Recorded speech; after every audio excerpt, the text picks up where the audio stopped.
വൈകുന്നേരം ആയി കഴിഞ്ഞാൽ ഭരത് ഇങ്ങനെ വീട്ടിനുള്ളിൽ ഇരിക്കുന്ന ഒട്ടും ഇഷ്ടമില്ല കേട്ടോ. അവൻ്റെ സൈക്കിൾ എടുത്ത് പുറത്തിറങ്ങും കേട്ടോ. അപ്പോഴാണ് പുറത്തുനിന്ന് സൗണ്ട് കേട്ടത്. മക്കൾ ഇവിടുന്ന് ഫുട്ബോളും ക്രിക്കറ്റൊക്കെ കളിക്കുന്നുണ്ടായിരുന്നു. ഇവനും ഭയങ്കര ഇഷ്ടട്ടോ അവരുടെ കൂടെ കഴിക്കാൻ. അപ്പം പുറത്ത് അവൻ എന്നും ഒരു ചേച്ചി ഉണ്ടാവും, അവൻ്റെ വേദ ചേച്ചി. ഇന്ന് അവൾ ഇവിടെ ഇല്ലായിരുന്നു. അപ്പോൾ അവൻ എന്നെയും പിടിച്ച് പുറത്തിറക്കി കേട്ടോ. അപ്പോൾ ഏതായാലും അവൻ പറഞ്ഞതല്ലേ വിചാരിച്ചിട്ട് ഞാനും കുറച്ച് നേരം വന്നു കേട്ടോ. അപ്പോൾ ഇതാണ് ഞങ്ങളെ വീട് ഗൈസ്.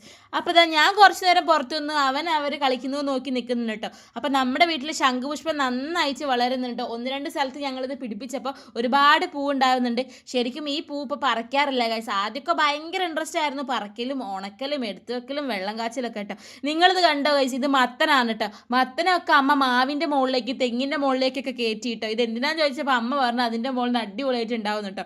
ഇത് കണ്ടോ ഗൈസ്? ഞാനിവിടെ വണ്ടിക്ക് ജസ്റ്റ് പെയിൻറ് അടിച്ചപ്പോൾ ഭരതമോൻ്റെ പേരും കൂടെ വെച്ചു കേട്ടോ. പിന്നെ നമ്മൾ കുറച്ച് ചെറിയൊരു ഗാർഡൻ കാണണ്ടേ, കുറച്ച് ചെറിയ ഗാർഡനാണ്, ഒരുപാട് പൂക്കളും സംഭവങ്ങളും ഒന്നുമില്ല. ഞാനിങ്ങനെ സെറ്റാക്കി വരുന്നുള്ളൂ കേട്ടോ. അപ്പം ഗാർഡനിങ് ഒക്കെ ഇപ്പോഴാണ് എനിക്ക് കൂടുതൽ ഇഷ്ടപ്പെടുന്നത്. അപ്പോൾ ചട്ടിയൊക്കെ വാങ്ങിയിട്ട് നമുക്ക് ഇവിടെയൊക്കെ കൂടെ അങ്ങോട്ട് സെറ്റാക്കണം. ഉള്ള സ്ഥലത്തൊക്കെ ചെമ്പരത്തിയൊക്കെ ഉണ്ടായിരുന്നു കേട്ടോ. അപ്പോൾ അതൊക്കെ എടുത്ത് തലയിൽ വെച്ചിട്ട് ഒരു രസം ഗൈസ്. നിങ്ങൾ എനിക്ക് വട്ടമൊന്നുമില്ല കേട്ടോ. അപ്പോൾ അവനവിടെ കളിക്കുമ്പോൾ എനിക്കെന്തെങ്കിലും ഒരു ഒരു എൻ്റർടൈൻമെൻറ്റ് വേണ്ടേ. പൂ കൊണ്ടേ അവന് കൊടുത്തപ്പോൾ അവൻ പറഞ്ഞു വേണ്ടാന്ന്.